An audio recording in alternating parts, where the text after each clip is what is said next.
What if a child could see the exact moment someone would die? Not a guess, not a feeling, but an actual countdown, ticking above your head. Years, days, sometimes seconds. For 12-year-old Evan, this wasn't a gift, it was a curse. And by the time he figured out what it meant, it was already too late. It all started on his 11th birthday. He didn't expect anything strange to happen. He was just a normal kid, living a normal life in a small town. But the moment he turned 11, it began. A faint shimmer above his teacher's head in class. At first, he thought it was just a reflection or his imagination. But then it stayed. 11:15:3. The glowing numbers were hovering above Mrs. Harris, his 5th grade teacher. He didn't know what to make of it. He turned to the person sitting next to him, Jake, and asked, "Hey, do you see that?" Jake looked at him, puzzled. "What are you talking about?" No one else saw the numbers. Minutes later, Mrs. Harris had a heart attack in front of the class. She collapsed, and the whole room froze. Evan stared in disbelief. The numbers above her head read 0000000, and the moment she collapsed, they turned off. The number had matched exactly. He didn't tell anyone what he saw, not even his parents. They were worried about him, but Evan stayed silent. The next day, the numbers appeared again, but this time, it was a woman at the store. The number was higher, 10 years, 3 months, 18 days. Evan watched her pick out groceries. He saw the countdown ticking down, and then, without any warning, she fainted and collapsed. A stroke. Once again, the numbers above her head hit 0, and just like that, she was gone. Evan didn't know what to think. It was terrifying. But he couldn't stop looking. He couldn't look away. The numbers never stopped. They appeared above everyone, friends, strangers, family. Evan began to wonder if he was imagining it all. But no matter how hard he tried, he couldn't escape them. The worst part was, the numbers weren't just for people he knew. Sometimes he'd see them for people who were far away, on TV, in the background of a movie. Once, during the evening news, he saw it. 07:42:59. Hovering over a man in the crowd at a protest, the number never stopped counting down. And then, the next day, the news reported that the protester had died in an accident. His car had flipped over. The numbers were never wrong. Evan tried to avoid people. He tried to ignore the numbers, but they were everywhere. It was like they were part of the world.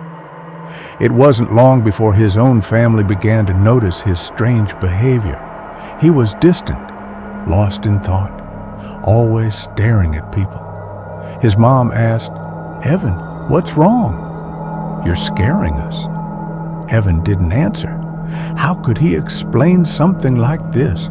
How could he explain that he could see when people would die? And the worst part, how could he explain that his number was starting to count down too? It started at 89 years. That was what he saw when he first looked at his reflection in the mirror. He felt a sense of relief. That number meant he had a long life ahead of him. But the more he watched people, the more he felt an overwhelming need to help them. He couldn't ignore it anymore. He started saving people. A woman choking in a restaurant, a man slipping on the icy sidewalk. Every time the number above their head changed, it reset. At first, it seemed like a good thing.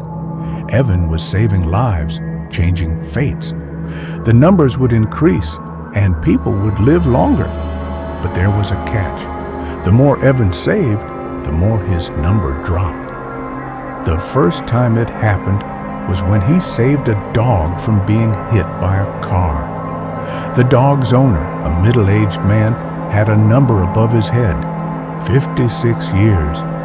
When Evan pushed the dog out of the way, the man's number dropped to 50 years. At first, Evan didn't think much of it, but then he saw it again. A woman fell off a balcony, and Evan caught her. Her number dropped from 12 years to 5 years. And that's when it hit him. The more he saved people, the faster his own life was running out. He tried to stop, but it was impossible. The urge to help was too strong. Then came the night that changed everything.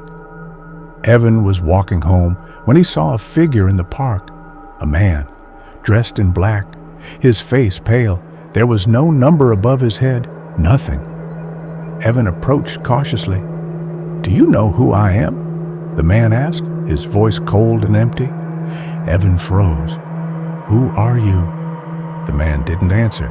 He only smiled and said, "The watchers see the numbers. But there are others, those who don't, and they're watching you now." Evan's heart raced. He couldn't move. Before he could say anything, the man stepped closer and whispered, "You've broken the balance." The next day, Evan's reflection was different. His number had dropped to 14 years. He was only 12 years old, but that wasn't the worst part. The worst part was the message written in the fog on the mirror. "You are running out of time." The next few days were a blur. Evan's life felt like it was slipping away faster than he could stop it. He began to avoid people, to hide from everyone, but no matter where he went, the man in black was always there, watching, waiting. It was Naomi who finally told him the truth. Naomi was new to town. She was quiet, smart, and strangely calm. She wasn't like the others. She knew things. "You see the numbers too, don't you?" she asked, her voice steady. Evan nodded. He had no reason to lie. She explained the rules of the Watchers. There were only a few of them in the world, people born with the ability to see death dates. But there were others, the ones who didn't have numbers.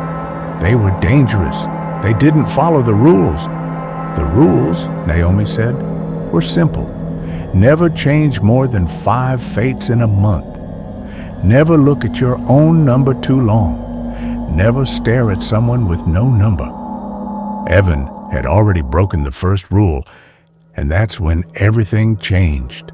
He started seeing people with no number, and they began to follow him. One night, they cornered him in an alley, a woman with empty eyes, a man who seemed to fade into the shadows. They didn't speak, they only stared. Evan tried to run, but he could feel his number dropping faster than ever. He turned to Naomi, the only one who might be able to save him. Naomi took him to a hidden place, deep underground, in the abandoned hospital. There, she told him there was a way to reset his life, to reset everything, but it would come with a price. The hospital was home to the threshold, a place where the death clocks were born. It was here that Evan would have to make his final choice. The man with no number stood in the center of the room. "You've seen too much," he said. "Now it's time to choose." Evan could choose to give up his ability, or he could continue and face the consequences. He chose the second option. He stepped into the light. But Naomi didn't. She stayed behind, and now she's counting down.